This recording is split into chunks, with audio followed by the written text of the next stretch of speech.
ئێستا ئێمە لە ناو قەڵاتین لە دوێنی هەولێرین قەڵات یەکێکە لە شوێنەواریەکان کە لە ناو سەد ڕیزبەندی شوێنە ناوەندە شوێنەواریەکانی جیهاندایە و یەکێکە لە کۆنتترین شارە شارستانیەکانی جیهان. ئێستا من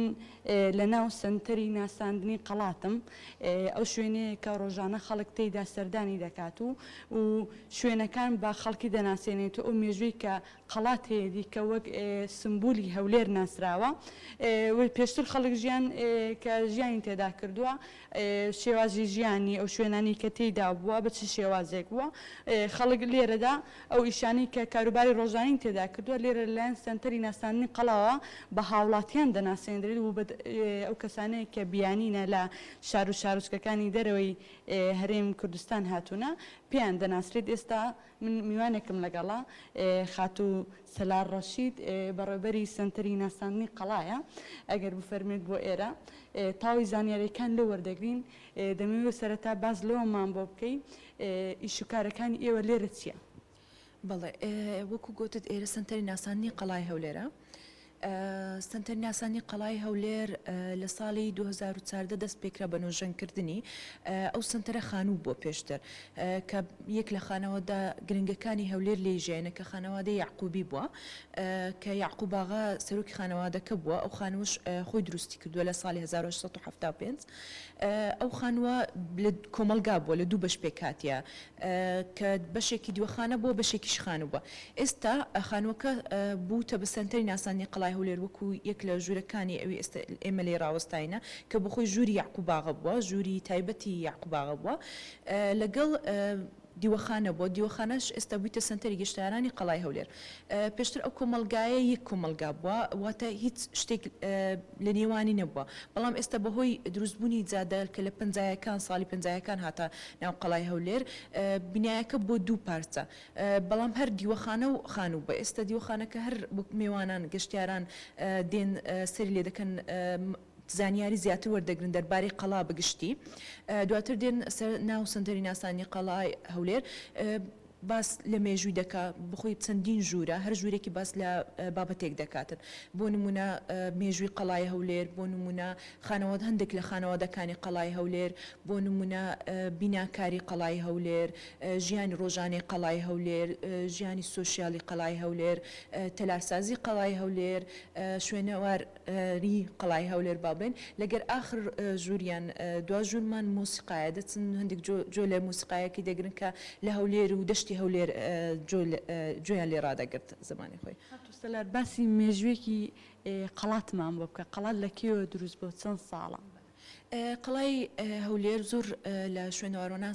دەڵێن مێژووی دەگەڕێتەوە بۆ 6,000 ساڵ پێش ئێستا، بەڵام یەکەم با بڵین دلیل کە قەڵای هەولێر هەبووبی بەنووسینەوە ئەوەیە کە لە تابلێتێکی قوڕینە لە سووریای دیتراوە بە ناوی ئێبلا، چونکە بە خۆت دەزانانی لە قەدیمەوە بە ناوی ئێبلا و ئەربائیل و ئانە دوای میدیەکان تقریبا ناوی هەولێر هاتە دیتنیانە ئەو شەیە بۆ ناوی ئەربیل بەکاردەهات کە هەولێر بوو.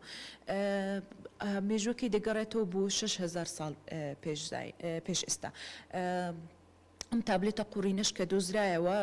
مێژووی 4,000 ساڵ پێش ئێستاە کە دەکاتە ئەوها 2300 ساڵ پێش زاین. دواتر لە زۆر با بڵین نووسینەوەی تر لە تابلێتی قوڕینەوە ئانە ناوی هەولێر هاتووە، ئیتر بە ناوی ئەگەر ئێبلابی ئەگەر ئەربائیلبی ئەگەر ئەرابێلابی تر ناوی هاتووە. چەندین سەدەی زێرینیشی گرتوتە خۆ یەک لەو سەدانەیە کە 1000 ساڵ لە بوو 612 ساڵ پێش زاین ئەوتە سەردەمی ئاشووری نوێ بووە کە ئەو کات پارێزگای ئەشتار لەسەر سەری قەڵات بووە کە گرنگترین با بڵین پەرستگا بووە لە ئەوەی ئاشووری و شارێکی زۆر گرنگ بووە ئەو سەردەمی. دوای دێنە سەردەمی حەدیاب ئەوش سەردەمی 1 ساڵ پێش زاین لە بوو ساڵی سەردەمێکی زاینی سەردەمی بدایەتی مەسیحیەت ئەو ساڵانەش شاری هەولێر زۆر گرنگ بووە. دواتر دێنە فترەی ئیسلامی کە فترەی سوڵتان مزەفەرالدین کۆکبری کە سوڵتانی هەولێر بووە، زاوای سەلاحەدین ئەیوبی بووە، زۆر کاری گرنگی کردیە بۆ هەولێر. لەوانەشە مینارەی چۆلی کە ئەو مینارەیە کە سوڵتان مزەفەرالدین بینای کردووە ساڵانی 1200 لە بین 1200 لەو ماوەیدا حکومڕانی وی بووە کە زۆر گەشەی کردێ شاری هەولێر. دوایش سەردەمی نوێ ئێستا سەردەمی هەرێمی کوردستان بەڕاستی قەڵا زۆر گەشەی کردووە بەهۆی با بڵێن پاڵپشتی دارایی حکوومەت زۆر کار پرۆژەمان کردووە. لە هەمان کاتدا بە پاڵپشتی دارایی زۆر لە دەوڵەتەکان و زۆر با بڵێن دۆڵەمەندەکانی شاری هەولێر تانیمانە زۆر کاری نۆژەنکردنەوە بکەین. قاتو سەلار باسی دەرگایەکانی قەڵام بە بکە چەند دەرگای هەیە و ئەو شوێنانی ئێستا خەڵک سەرداین تێدا دەکا چی تێدا هەیە ئێستا؟ بەڵێ دەرگایەکانی قەڵای هەولێر سێ دەرگایە لە کاتی ئێستادا. لە کاتی کۆندا دەرگای باشوور کە دەرگای ئەوی سەر بازاری قەیسەریە ئەوە هەر ئەو دەرگایە هەبووە با بڵێن ئەویان دەرگای گەورە و گرنگی قەڵای هەولێر بووە لە چەندین سەردەمدا. طبعاً لە چەندین جاردا ئەو دەرگایە ڕووخاوە و بینایان کردوەوە. آخر جار لە ساڵی 50ەکان ڕووخاوە دیسا لەسەر 10,000 لە بۆ 20,000 دۆکمنتیان خڕ کردەوە تا ئەم دەرگایی بە شێوازی قەدیم دروست بکەنەوە. تاوان ئەو بەس دەرگا نەبووە، دەرگا بۆ جێگەی با بڵین حکوومەتی هەولێریان با بڵین ئۆفیسەکانی حکوومەت لە هەولێر لەسەر ئەم دەرگایە دادەنیشتن، یعنی ئەو ژوورەکانی سەر دەرگایەکە. دەرگای دووەممان دەرگای باکوورە، دەرگای ئەحمەدی پێدەڵێن بە بۆنەی ئەوەی یەکەم باڵێن کە بە زمانی ئێستامان دەڵین پارێزگار یەکەم پارێزگار لە شاری هەولێر یەکەم متەسەرفی هەولێری ئەحمەد عوثمان ئەفەندی بووە ئەم دەرگای کردیتەوە، دەرگای باکوورە ئەوی لێ هاتنە سەرەوە. ئەو دوو دەرگای ڕۆژانە کراوەتە بۆ خەڵک دەتانن یەم لە باکوور بێن هەم لە لای باشوور بێن. دەرگایەکی گچکۆکەشمان هەیە کە تقریبان دەکاتە سەر کوڵانی بەلوعەلە گەڕەکی خانەقا. ئەم دەرگای بەڵام ئێستادا قەپاتە، یعنی ئەمە دەرگای ڕۆژهەڵاتە با بڵێن دەرگای خانمان بووە لە کاتی خۆیدا ئەوەیە وەکو قاندرمەیە ئەم دەرگایەکە بچووکە لەسەر با بڵێن گەڕەکەکان کرابەوە خانمان لەوێن دەربەسەر دەکاتن داهاتنە خوار لە زمانی کۆندا. لە قەڵای هەولێر چەندین شوێن کراوەتەوە وەکو سەنتەری یاسانی قەڵای هەولێر ئەوی ئەمە لێرە ڕاوەستانی کە جەیەکی حکوومێ بەبێ بەرامبەر دێنە ژۆرە خەڵک میوانان گەشتیاران. سنتەری گەشتیارانی قەڵای هەولێرمان هەیە، چەندین مەتحەفیشمان هەیە، موزەخانەمان هەیە وەکو مۆزەخانەی بەردووگەوهرەکان، وەکو مۆزەخانەی ڕستون و چنینی کوردی، یەک دوو مۆزەخانایی بچووکیشمان هەیە دەربارەی مۆسیقا و مۆزەخانەیەکی بچووکیشمان هەیە زۆر جوانە هەندێک بووکۆکەی دانایە کە هەموو پارچەکانی کوردستان جلی کوردی پارچەکانی کوردستانی دانەوە عەرزی کردو بۆ گەشتیاران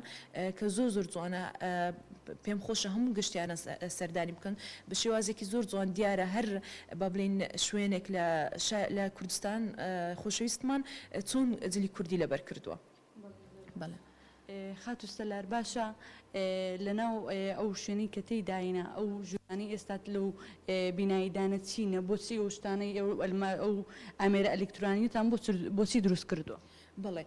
بخۆی کە ئێمە دەڵین سنتەری ناسانی قەڵای هەولێر واتە ئێمە ناساندنی قەڵایەکە ناسێنین بە خەڵک، ئیتر گەشتیارانە، ئیتر خەڵکی خۆمانە، ئیتر خەڵکی شارەکانی تکەیە. ئەو زانیارانەی کە داشمان ناوە بە سێ زمانداندراوە ئینگلیزی و کوردی و عەرەبی. بۆ نمونە گەشتیارێک دێتە ئێرە هیچ زانیاریک نییە لەسەر قەڵای هەولێر، مێژووی بۆ کەی دەگەڕێتەوە، خەڵک لێرەش چۆن ژیاوە، چەند بنەماڵە هەبووە لێرە، چەند خان و هەبووە، چەند خانەوادا هەبووە. ئەوانە هەموو هەر ژوورێک تایبەتمەندێکی خۆی هەیە معلوماتەکەی یعنی یانزانیارێکی پێ دەبەخشێتن. بۆ نمونە ئەو ژوورەی ئەمە لێ دانیشتن باسی خانەوادەی یعقوب ئاغا دەکا، ئەو باسی یعقوب ئاغا دەکاتن چێ بۆ چی کردووە. دواتر دێنە سەر تابلێتەکان باسی چەندین خانەوادە دەکاتن، خەڵکە گرنگەکانی ئەو خانەوادە طبعاً زۆر لە خانەوادەکان نەنووسراینە بەس با بڵێن 10-12 نووسراوە،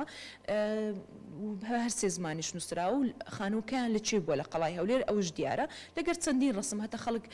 بزانیتن حیات چۆن بووە لێندەر جلکیان چۆن بووە، چی ئیشیان کرد و چ کاریان کردووە، لەکوێ ڕاهاتینە بۆ قەڵای هەولێر. ئەو شتانە ینی هەمووی نووسراوە دەین سەر مێژوویدا مێژوی قەڵای هەولێر بە کاملی شەڕح کراوە پێشتر چۆن بۆ ئێستا چۆنە و چۆن دروست بۆ ئەم گردایی کە بەخۆی بڵێ شوێن ینی گردێکی شوێنەواریە و بەهۆی کۆبوونەوەی شارستانیت لە دوو یەکدری دروست بووە دواتر دێن تەماشای دەکەین مەسەلەن چه هەبووە مەسەلەن حەمامی گشتی هەبووە مەسەلەن تەکیە هەبووە لە ناو قەڵای هەولێر مەسەلەن پێشتر پەرستگا هەبووە ئیتر ئەو شتان هەموو بۆیان باس کراوە چەند شەڕ لێ کرایە باسی مێژوەکان دەکاتن دواتر دەچی سەرێ تەماشای هەندێک تەلارسازی شاری هەولێر دەکاتن چ نۆژەن کرایتەوە چ نۆژەن نەکرایتەوە تەلارسازیێک و بۆ دەرگایەکان و بووە سەقفەکان و بوونە طبعا هەر ژوورێک مثلا ژووری تەلارسازێکی لە ناوە بۆیان باز دەکاتن بۆ خەڵک باز دەکاتن هەمیش ئەگە پرسیاریان هەبیتن وەڵامیان دەداتەوە مثلا ژووری مۆسیقایەکێکیمان هەیە کە بەڵێ خەریجی بەش مۆسیقایە بۆیان باز دەکاتن مۆسیقا بە تایبەتی مۆسیقای کوردی و دەشتی هەولێر بۆ خەڵکەکە باز دەکاتن کە دێ سەردان دەکەن خاچ سەلار باشە پێشووتر ماوەیەک پێشێستا دیوارەکانی قەڵای ڕووخابوون ئێوەش دەستان بە نۆژەنکردنەوە کرا و نۆژەنکردنەوەیە بەکوێ گێشە بەڵێ وەکو گوتم پێشتر ئەم بڵێ کۆمیسیۆنی باڵای بژانەوەی قەڵای هەولێر گەر هیچ گیر و گرفتێکە بیتن تەلارسازی هەیە مهندسی هەیە کە سەر بە کۆمیسیۆن و سەر بە محافڵەنە ئەگەر هەر گیر و گرفتێکە بیتن دێن ڕۆژانە تەماشا دەکەن ئەو شتەی با بڵێن ئەگەر شتێک هەبی لە توانای واندا بێتن دەیکەن طبعا ئەم ینی ئەم نۆژەنکردنەوەیە وەکو گوتم لە باڵبێن بە پاڵ پشتی حکوومەتی هەرێم دەکرێتن بە دەرەجەیەک دوای بە پاڵ پشتی مەسەلەن یونسکۆ دەکرێتن چونکە قەڵای هەولێریەک لە ینی شوێنەواریەکان لیستکە لە پوری جیهانیەیە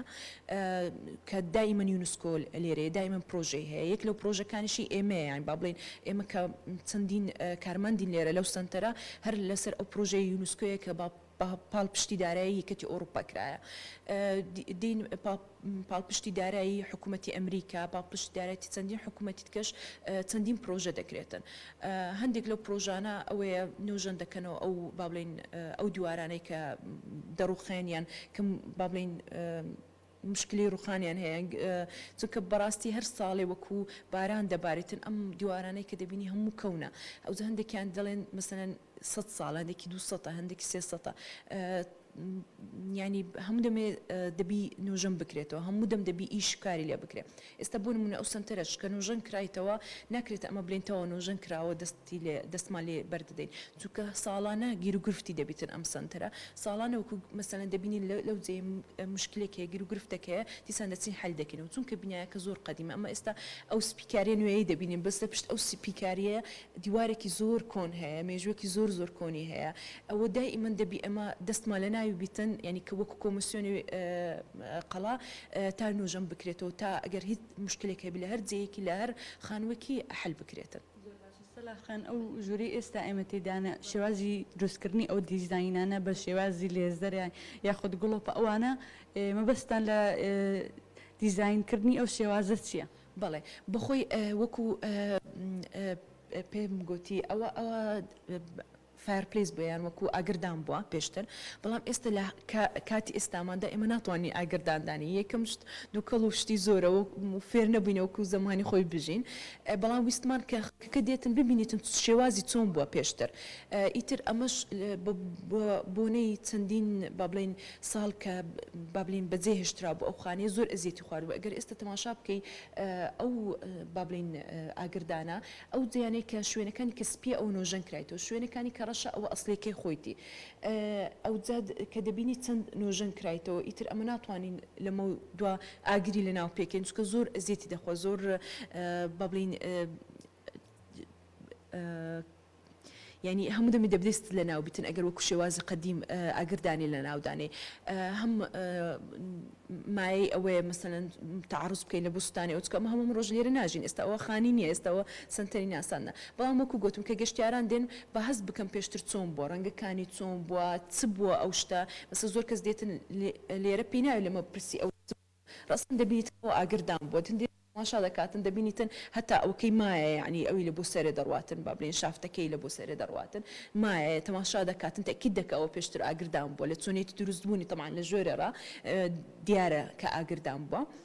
بەڵام ئێستا ئەمە بە شێوازێکی ئلکترۆنی لە بۆیانمان داناوە طبعا تابلێتەکانی کە دانرایە ئەوەیە کە مێژوەکەی بە خەڵک بناسێنین بە شێوازێکی ئاسان لە جیاتی خەڵکە کە مەسەلەن با بڵین دانیشتن هەر بە کتابەکیان ئەمن هەر شەرح بکەم بەخۆی دێتن ئەو معلوماتی کە دەیوێتن ئەوە تەماشا دەکاتن طبعا چکە زۆر ڕسمیش هەیە دائما لەگە ڕسمی خەڵک پێی خۆشترە زیاتر تەماشای شتەکەی بکاتن. سەلاخان ئەو گەشتیارانی بۆ ئێرە دێن هینا خۆی هەرێمی کوردستان یان ئەو گەشتیاری بیانیانی کە بۆ ئێرە دێن ئێوە سەرەتا دەتانێت چیان بۆ باسکەن ئەوان کە دێن بۆ ئێرە چی سەرنجیان ڕادەکێشێ بەخوای کە من تەماشام کردووە هەر گەشتیارێکیان هەر با بڵێن کەسێکی ناوخۆی کە دێت طبعا زۆر گەشتیاری ناوخۆیمان لە بۆ دێتن کە لە باشووری عراق دێن زۆر گەشتیارانمان لە بۆ دێن کە لە وڵاتانی عەرەبینە گەشتیانمان لەو دێن کە ئەجنەبینە هیچ معلوماتیان نیە لەسەر قەڵای هەولێر گەشتیاری خۆیشمان دێتن هەر خەڵکی هەولێریش دێن بۆ سەر قەڵا سەردان دەکەن ئیتر هەندێک کەس هەیە دەبینی سەرنج ڕادەکێشی مەسەلا خەڵکی هەولێر بووە حەزی لێ بڕک معلومات لەسەر عایلەکان ڕسمی عایلەکان خانەوادەکان تەماشا بکاتەوە دەبینی یەکێک هەیە ئەجنەبیە لە مەسەن لە بەرتانیا هاتووە حەز دەکاتن زۆر مای مێژوو تاریخ و ئانەنە دەچن ڕەسەن بۆ ژووری مێژووەکان زۆر پرسیار دەکەن لەسەر مێژووی قەڵای هەولێر و لەسەر سەردەمەکاندا و چۆن بۆ و ئیمپراتۆریەکان چۆن بووە دەبینی هەندێک کەس هەیە مەسەن حەزی لێیە با بڵێن لەلایەنێکی دینی بزانی مەسەلەن قەڵای هەولێر چۆن بۆ دەچیتن بۆ ژوورەکەی تکەکە ئەو زیاتر سەرنجی ڕادەکێشی هەندێک کەسمان هەیە هەر حەزی لە مۆسیقایە ڕەسەن دەچی بۆ ژووری مۆسیقای لەوێن دەردا دەنیشی جۆ دەگریتە مۆسیقای قسەی دەکا باسی مۆسیقای دەکاتن ئەو هەر دەبینی هەندێک کەسیش هەیە هەمووی حەز دەکات تەماشا بکاتن بەعام بۆیە هەر کەسێک و با بڵین حەزی لێ شتێکە حەزی لێ شتێکی زیاتر فێر بیتن ئەوەیە بەس بەعام ئەم ژوورە زۆر تایبەتمەندێکی زۆری هەیە ببوونەی ئەم ئاگردانەوە زۆر خەڵک هەیە حەزی لێ بێتن لێرە هەم بزانی ئێرە چ بووە و هەمیش ڕسم لەگەر ئاگردانەکەی بگریتن. سەلارخان بۆ زانیاری بۆ بینەران و بۆ ئێمەش قەڵات لە کاتژمێر چەندەوە بۆ چەند کراوەیە و لە کام ڕۆژەدا کراوەیە قەڵا لە هەموو ڕۆژەکان کرایەوە طبعا بابلین کاتی کردنەوە قەپاتکردنەکەی بە زستان و هاوین و وەرزەکان دەگۆڕێتن چونکە لەگەر مەغریب بەگە بانگی مەغریب تقریبا قەپات دەبیتن یعنی ئێستا بڵێ ئەم ماوەیە لە 0 بۆ 6 کراوەتەوە لە هەموو ڕۆژێکی شکرایتەوە هەم لە هەفتان ڕۆژی جمعانش زۆر قەڵەباڵغ دەبیتن بە بۆنەی نوێژی هەینیەوە کە دەکرێتن لە مزگەوتی گەورەی قەڵای هەولێر هەموو نوێژەکانی هەینی دەکرێتن نوێژی نیوەڕۆ